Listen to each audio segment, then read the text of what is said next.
So here's a wild thought. What if that relentless search for the truth was actually holding you back? Today, we're diving into a pretty radical idea from our source material that looking for answers outside yourself isn't just a waste of time, it's a trap. All right, let's just put the core question right on the table. Is the very act of searching for truth a trap? I know, it's a provocative idea, and that's exactly what we're going to unpack here. Okay, so to really wrap our heads around this argument, we've got to start with a key definition. Our source uses the term truther in a very specific and probably pretty unexpected way. And right away, you'll see this isn't about specific conspiracy theories. According to the source, a truther is basically anyone who places their power and their sense of control outside of themselves. It's the belief that reality is some fixed, pre-existing thing that you have to go out and find, rather than something you actively help to create.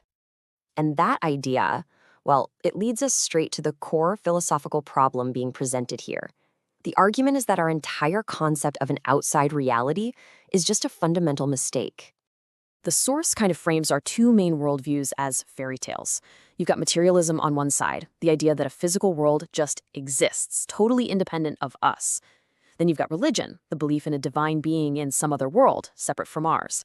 But the alternative being proposed here is something else entirely, a simulation-style dreamscape that is literally generated by our collective attention. So think of it less like a movie we're all just watching, and more like a massive multiplayer video game we're all building and experiencing at the very same time. You know, the mystic Neville Goddard really captured this idea perfectly. We humans live in a world that is nothing more or less than our consciousness objectified. In other words, the world isn't separate from us at all. It's a direct reflection of us.